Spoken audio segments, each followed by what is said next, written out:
round number 7.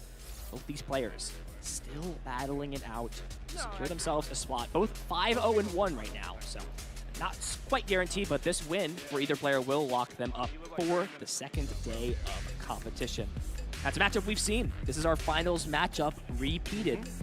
Charizard versus Giratina VSTAR. Now, after we watch this finals match, and as we're getting into this match between both players, are there any keys to really watch out that kind of matter in this matchup, or is it maybe going to be a repeat of what we saw so far in the finals?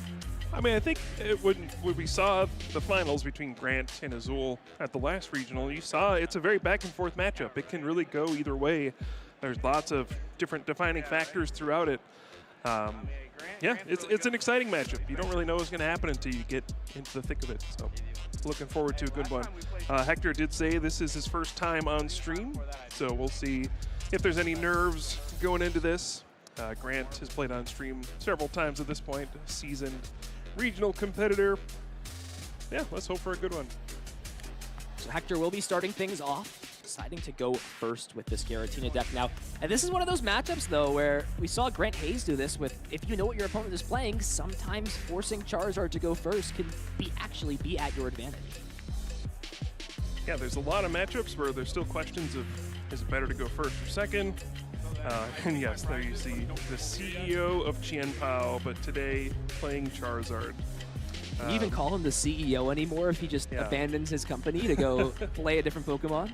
Yeah, does that mean he stepped down as the CEO of Qianpao? Temporary leave of absence, maybe? Come back to the throne one day. Yeah, but still playing rare candy, so. Okay, well that's like playing Ultra Ball in a deck, right? Like what? Okay, it's not the same, but it's like a core card. And look at the meta. There's like 3 different decks that play rare candy. Yeah, 3 out of like 12. Yeah. I know what you're saying though. Yeah, it's a generic card, but I mean, yeah, there's not that many Stage 2 decks in the format. Even Gardevoir. I mean, I guess you play a couple rare candy, but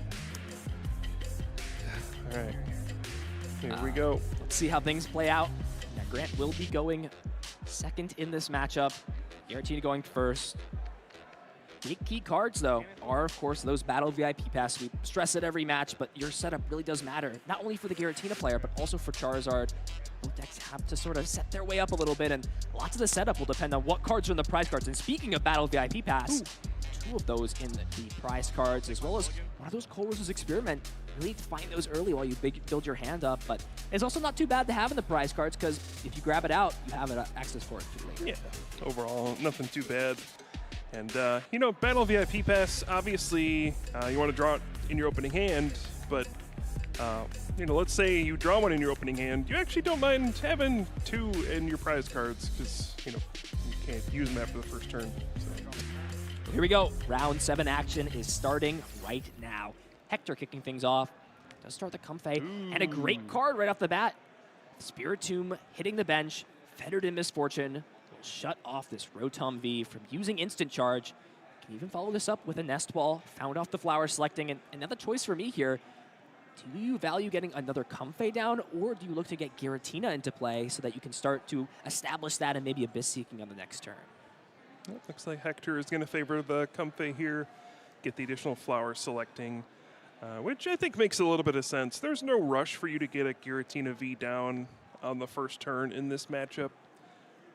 You're not threatened at all. You're probably going to attack with Cramorant early on. You know, turn 2, you want to start getting Giratina V down. But yeah, I think just establish cards in your lost zone, get yourself set up, get ready for a long game. It's definitely a long match for sure. Now that Rotom V, which usually is a fine Pokemon to start in the active spot, pretty much rendered useless. But hey, look, in those top 13 cards of the deck, 3 of those Battle VIP Pass, and Grant will be more than happy to see that to start things out.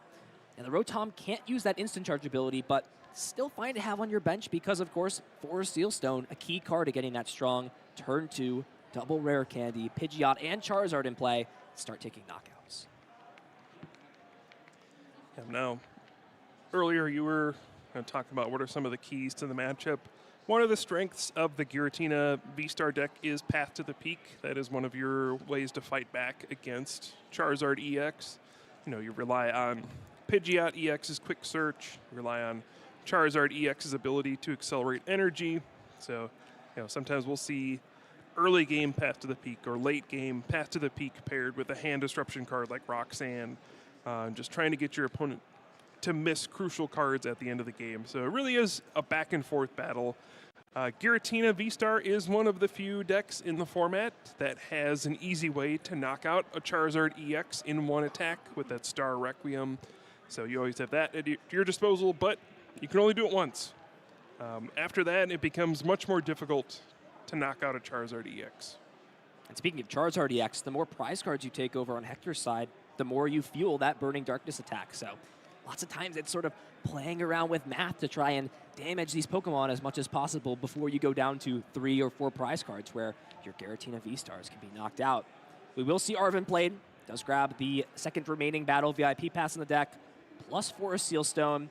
And we see an excellent board here. Manaphy Jirachi and all else that you need. And no instant charge, but besides that, excellent textbook start here for Grant. Yeah, Jirachi definitely limits the plays from this Lost Zone deck, essentially stopping Sableye from using Lost Mine on your benched Pokemon. That makes things more difficult. It feels really bad to have to use 2 of your 5 bench spots on Manaphy and Jirachi. So, Radiant Greninja can hit 2 Pokemon with Moonlight Shuriken. Sableye can hit your bench Pokemon with Lost Mine. And you have to put down both to block both of those, but it really does cut off a large part of your opponent's strategy. A really awkward Colress's experiment there. No way to find any of those Giratina V, and drew into 2 Mirage Gate and 3 Energy. So Mirage Gate, a card you'd love to have around for later, will have to hit the Lost Zone. This is a big second Flower selecting. Does find a switch, and I mean, hitting this Rotom usually is okay. You can finish it off later, but with that Jirachi being play, if this Pokemon hits the bench, you can finish it off with an attack later on, but you can't do that unless you bring it up into the active again, and it's just going to be a pass, not even valuing retreating this Comfey out of the active, saving the energy on this bench Comfey, and saying, look, I'm going to give you essentially a free turn. I have no Giratina V down. I'm not threatening Lost Impact next turn, and we're just going to see Grant get right to it right away, evolving into this Charizard, Infernal Rain, grabbing 3 energy. Grant's already set to take this prize card. Hasn't even played a supporter card yet, so we could see him even go deeper this turn. Yeah, you can't ask for much more. Turn 2 Rare Candy into a Stage 2. And, I mean, there's so many great things about Charizard EX. High HP, low attack cost, and over the course of the game, it just builds up damage even further. But the fact that it also powers itself up just for simply putting it into play makes this card really the complete package. It just asks so little of you to do so much. You just get it in play, powers itself up. It's so hard to knock out. It even gets the minor benefit of the Terra attribute, where it can't be damaged while it's on the bench. People forget about that one a lot. That's true. I've seen someone Aqua Storm Charizard before, so it does definitely have some practical use. And we see the Forest Seal Stone attached to the Rotom, using Star Alchemy, grabbing Iono, really saying, look, your start is not that strong. I'm just going to kind of push my aggression in this spot, put you to a lower hand size. You don't have Giratina V in that hand, but yeah, I'd rather just put you on lower hand size now. Grant really looking to try and establish Pidgeot, does have it in hand, and there is an Ultra Ball. Could see potentially Charmeleon get grabbed, evolve that up. I mean, Rare Candy's an important resource. Anytime you can sort of shortcut that, leave more in deck, and give yourself more options later on, that's going to be your friend for sure. Yep. No Pidgeotto in this list. I think probably not very common these days. But yeah, unable to get that. Only way you can get Pidgeot EX into play is with the Rare Candy. And interesting, we see Ultra Ball away a switch. We don't see switching cards too frequently in this deck, probably paying some respect to some of the Tapu Koko EX, some of the special conditions, and a little bit to the control decks as well, giving yourself a way to switch out. So it's on Hector now. Grant has taken the prize card, set the stage, said, hey, look, I've got Charizard powered up. I'm ready to get things kicking. We'll see Nest Ball played to start the turn off, so we'll grab this Giratina V, put it onto the bench. But with no Radiant Greninja in play, only 1 Comfey, and a hand that doesn't really have something like Colress in it, this might be a big flower selecting to see how Hector can play this turn off. Does find Path to the Peak, and that's a great card to slow things down, but how much is it slowing things down when your opponent's got that Charizard already powered up? Yes, you shut off Quick Search, but you're going to need something in combination with that Path to get yourself back on track.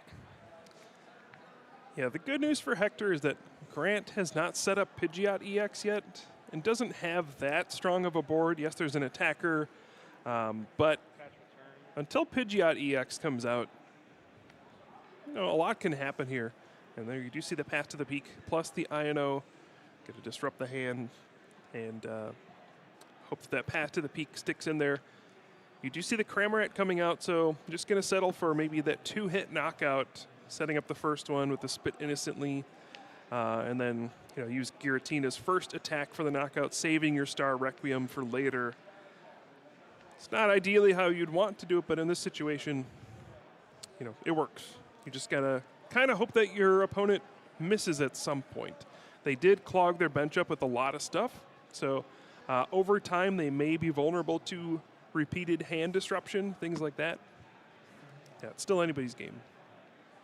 Hector deciding to use this Mirage Gate early, just getting those energy out of the deck, understands Iona could come up at any time, and like you said, Spit Innocently, 110 damage on this Charizard, putting it in range for a Lost Impact the following turn. And this is going to be pretty big here for Grant. Another one. What do we see? And a huge 3 cards there. Charizard EX the following turn. Boss's orders to bring up this Giratina.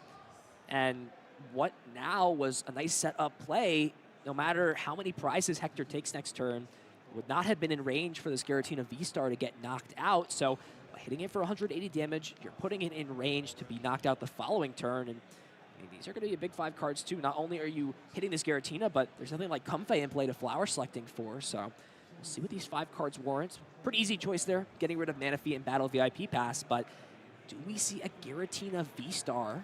That's the big thing you're looking for here, and I don't see one yet. This could be a good position for Hector. Grant really didn't do a whole lot on that last turn. Only has 3 cards in hand. If you are able to get a Giratina VSTAR this turn, it's a good opportunity to kind of put some aggression back on your opponent, but looks like just going to see a retreat. Wow, that can't feel very good. Oh, I'm going to counter catcher, bring up the other Charizard EX and try to soften up both of them. All right. It's a pretty interesting line. And normally you do have that one guaranteed knockout. So, looking at this play, and obviously things didn't go well for Hector. This is not his ideal line, but how do you feel about this sort of detour that Hector has done in his strategy?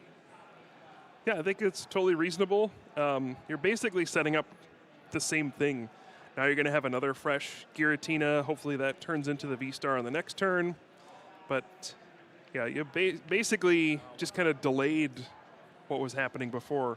And also, it's not guaranteed the Grant has an energy.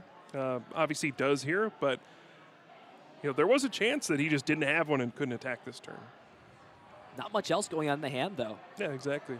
And, that's not too bad for Hector.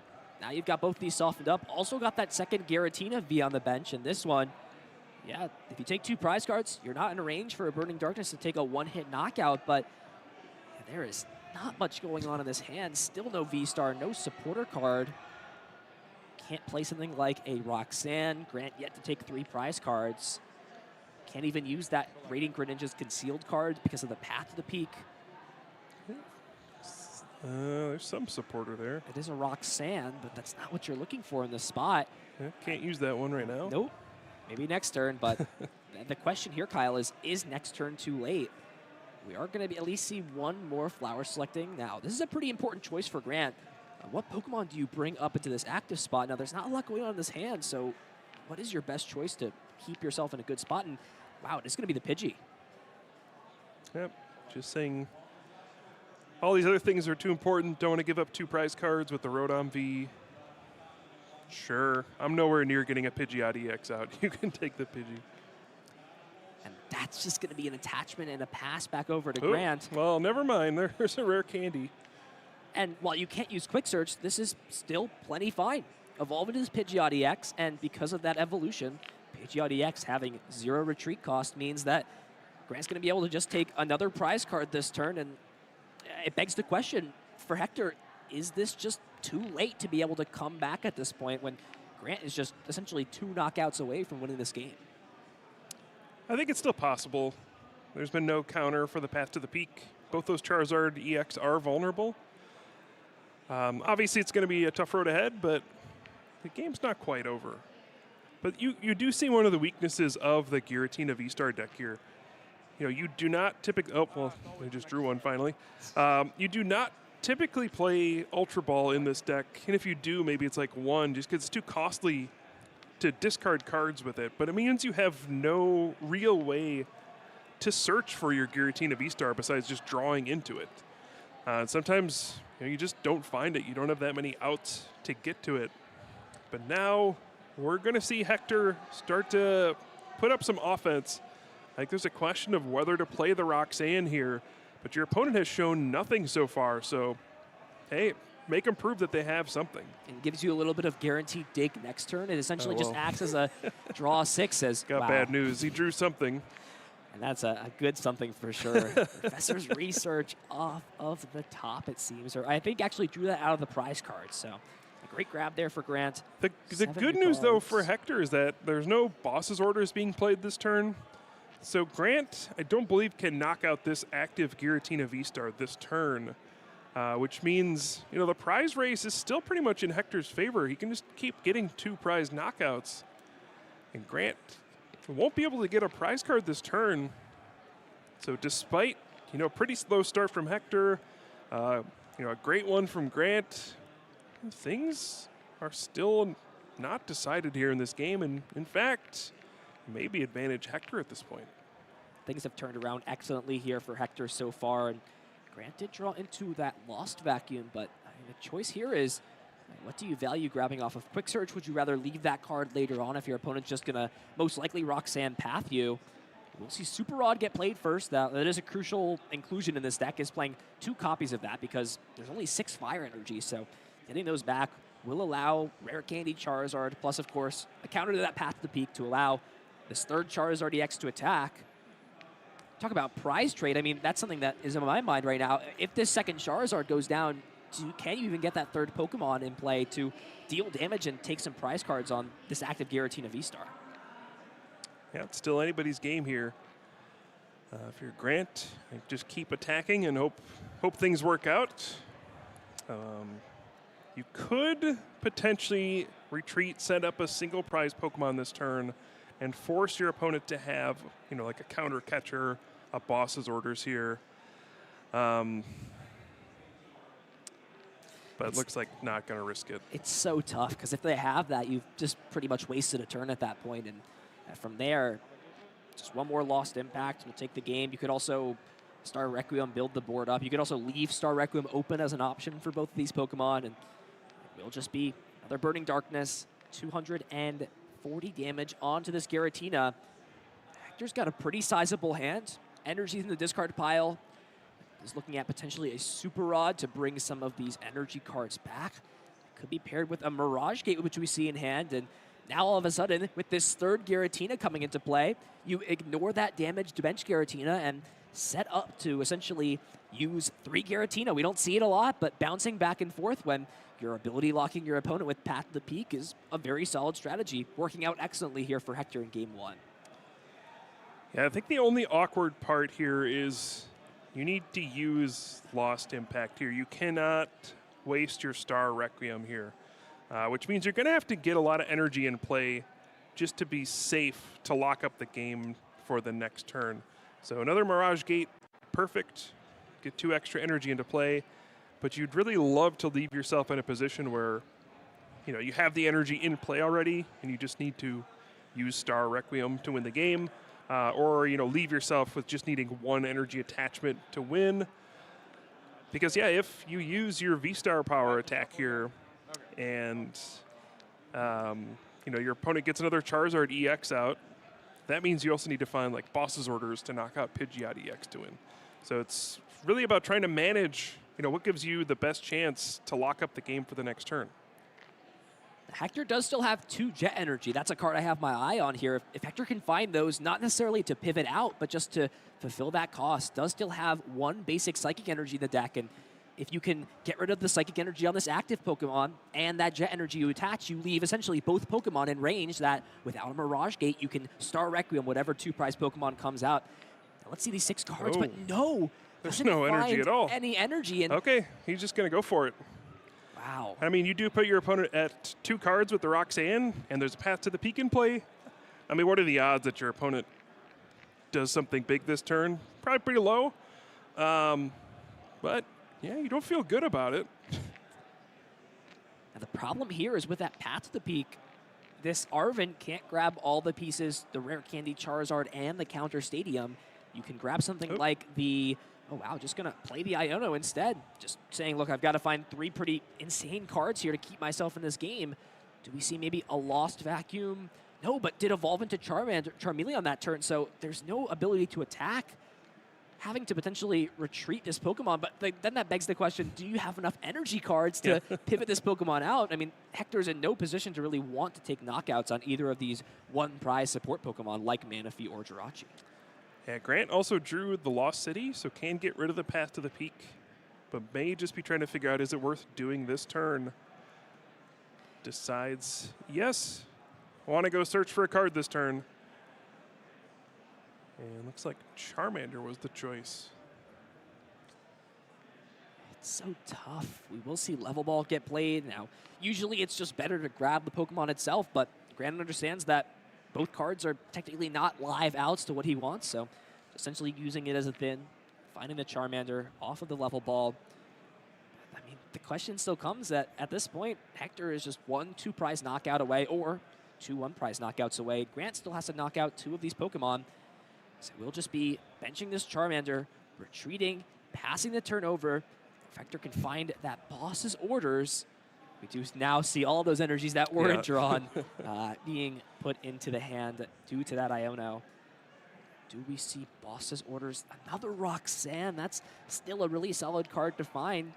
The question now comes is Hector's put himself in a little bit of an awkward position here, though. The board is benched, or the bench is essentially locked out here. And Giratina is extremely strong, but one of the hardest parts about this deck is Lost impacting these small Pokemon. It's such a heavy price to pay, and with Hector being a little low on resources here, I think it's just debating, do I just try and draw cards this turn? Do I try and attack? And this Jet Energy on this Comfey pretty much signals that Hector's in no rush to do anything this turn. Just going to go ahead, attach the Jet Energy, Roxanne, and try and find that 1 copy or those 2 copies of Boss's Orders still in the deck to close this game out. Yeah, the thing is, if you're on Hector's side, you're in no rush to take a 1-prize knockout. There's no reason to do that. First of all, it would be really bad because you'd have to Lost Zone 2 of your energy. That's just not a winning strategy at this point. Also, it really doesn't advance you winning by very much. So you have no reason to be the aggressor here. Just sit back, try to sculpt your hand to try to find a way to get boss's orders or whatever you need to win the game on the next turn, and say, okay, you got to beat me. Good luck. Great cards there found. The Giratina VSTAR and the boss's orders for the following turn. And what does Grant have? Lost Vacuum, that's pretty good. Lost Vacuum and Charizard EX. But also the counter catcher that he's going to have to throw away if he wants to do this. Yeah. And that's kind of got to be your only strategy in this position if you're going to make this play. And I mean, how many Fire Energy are in the deck, though? Are there 3 Fire Energy? No, I think there's just 2 Fire Energy. If there was, that's all you need.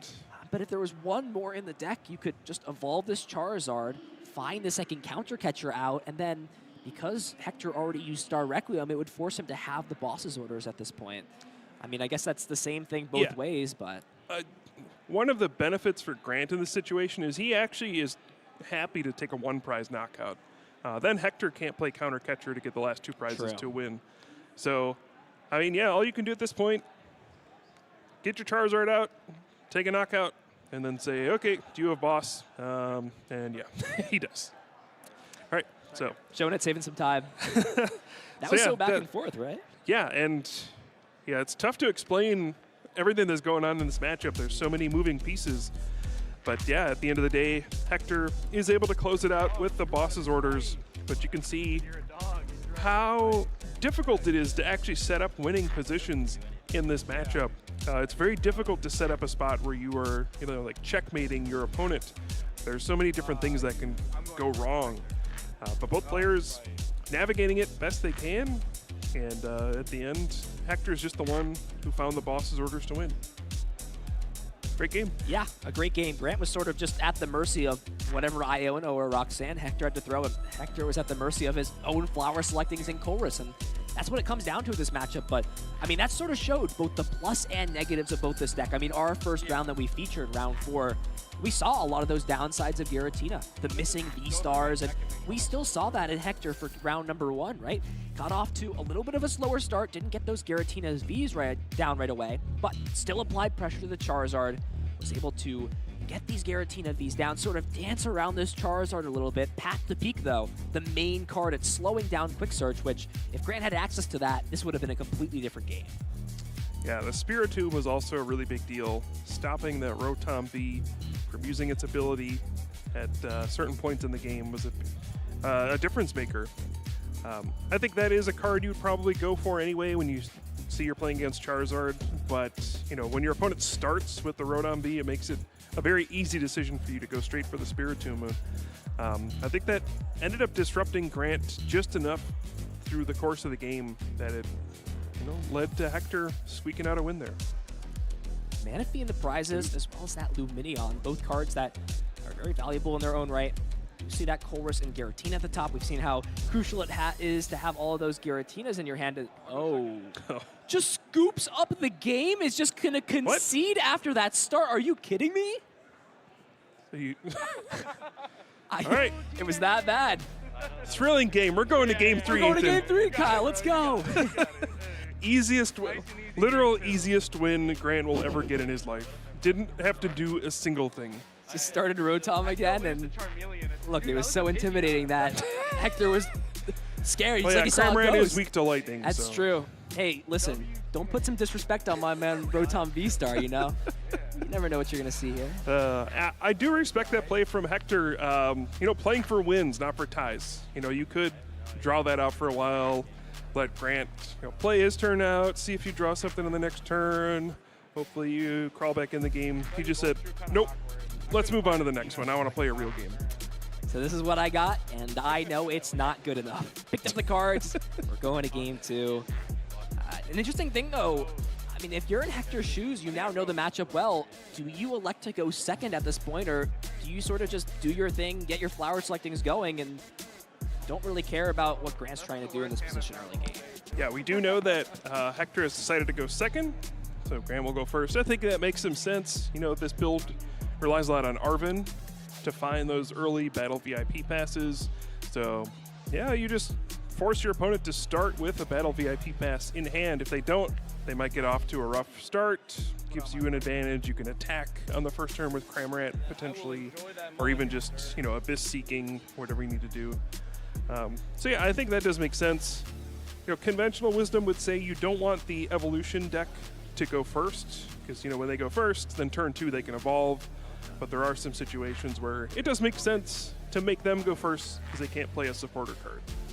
It's sort of all about understanding what is realistic, right? This Charizard deck, in theory, yes, it can hit turn 2, Rare Candy Pidgeot, Rare Candy Charizard, and yeah, letting them go first, not great, right? They're gonna get an extra turn on you in terms of what you can do and what you're allowed to do on your first turn. But that doesn't happen all the time. And you see these prize cards have anything else to do. 2 Arven in the prize cards. I mean, it's still a crucial card. Of course, not as much if you're going first, but let's see how things go. Grant will be starting things off, and that is the best way you can start your turn off. Does find one of those battle VIP pass. Yep. Oh, it opens the Spiritomb as well on Hector's side. Wow, that's... Hector is saying my boy Tomb is coming through. So blocking the Rotom V once again. Could make things awkward for Grant here in game number 3, but battle VIP pass, you hate to see it if you're Hector. You gamble a little bit, saying, I'm going to make you go first. Maybe you won't draw anything good. You get off to a rough start. But when you let your opponent go first and they play battle VIP pass, it doesn't feel great. Not at all. It's part of that risk. It's part of that variance, and not paying off so far for Hector. I don't know what else is going on in this hand for Grant. Does have some things to work with for the following turn. That is always sort of risky, playing in the first position up against these Lost Zone decks. Now, we don't see it a lot, but these decks are capable of hitting that turn 1 Spit Innocently on Cramorant, and while it's not great to take prizes early, sometimes it's worth that trade-off if you're, again, sort of pushing your aggression and trying to capitalize on potentially a slow start from your opponent. Yeah, I do see some friendly banter here at the table with these players chatting back and forth. And Hector, wow, that was actually a pretty good top deck. His hand was pretty bad. He's got an Iono. We're certainly not going to see a Cramorant attack with this kind of start. He's not going to play Colress's Experiment, but hey, this worked out pretty well. He's going to be able to go with the Abyss Seeking, but yeah, that hand was almost a disaster. We'll end the turn with just 2 cards in the hand, or 2 cards in the Lost Zone, rather. But this is a very solid start. Who needs Battle VIP Pass, Kyle? Just finding 3 perfect Pokemon to put into play and ending the turn off with Abyss Seeking. We'll have a little bit of a tougher choice here now. I think Hector kind of realizing hasn't seen the deck yet. And this is one of the sort of the disadvantages of not doing a deck search on your first turn. Hector not aware that one of those Giratina V-Star are prized, and that is a painful 2 cards hitting the Lost Zone, especially with one of those Giratina V-Star in the prizes. That's crazy. Oh, wait, never mind. This is a different game. Never mind. Giratina V-Star isn't in the prize cards of this game. So yeah. Regardless, though, Radiant Greninja, now for Grant, you don't even need to put the Manaphy down into play. Exactly, yeah. It frees up a bench spot for you for the whole game. The bad news for Grant, he can't do anything. Path to the Peak really shut him down. And also, he started with the wrong Charmander. You know, if you start with the other one, you can use the Blazing Destruction and discard the Path to the Peak. But instead, can only do 30 damage, which I think you would prefer to discard a Path to the Peak here. So the, turn 1 Path to the Peak might be paying dividends for Hector here. 30 damage isn't terrible, though, because if there's no switch card and you evolve this up, it does mean that it's technically 1 less prize card you need, and that is a great flower selecting. Finds Colress's Experiment, see more cards into the Lost Zone. This is a little bit tough. I think the easy choice is Cram's definitely going to go away, but I feel like you've got to lock in. Yeah, you've got to lock in the Giratina V-Star and the Colress. So last one's just which energy do you prefer?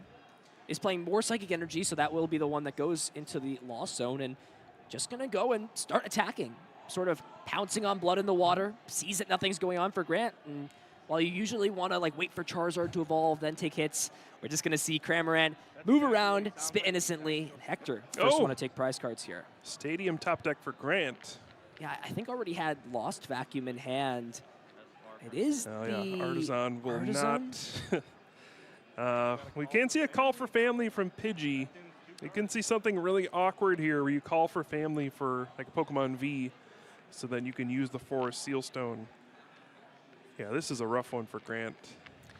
Yeah, even just going to play the Artisan, I think you kind of want to have 3 Pokemon down. You want to get the second Charmander down. You want another Pidgey because this one might just get knocked out. And then you also want the Rotom to use the Forest Sealstone. So just going to use all these powers at once. An old call for family. Whole squad is here. 3 Pokemon coming down, 1 off the Artisan and 2 off of this call for family. And Hector in a position where Giratina V is evolved up into a V-Star. Another prize card can be taken. But it really is just going to come down to these next couple of turns for Grant. That does have that Forest Sealstone in hand. We'll need to combine that with a few other cards to be able to come back. But, I mean, if this match has told us anything, Kyle, slow starts, not doing a lot. Nowhere to say that that person is out of this match, so to say. Yep. Do you see Hector's Lost Zone expanding? Okay, finally moving out of the middle of the battlefield here.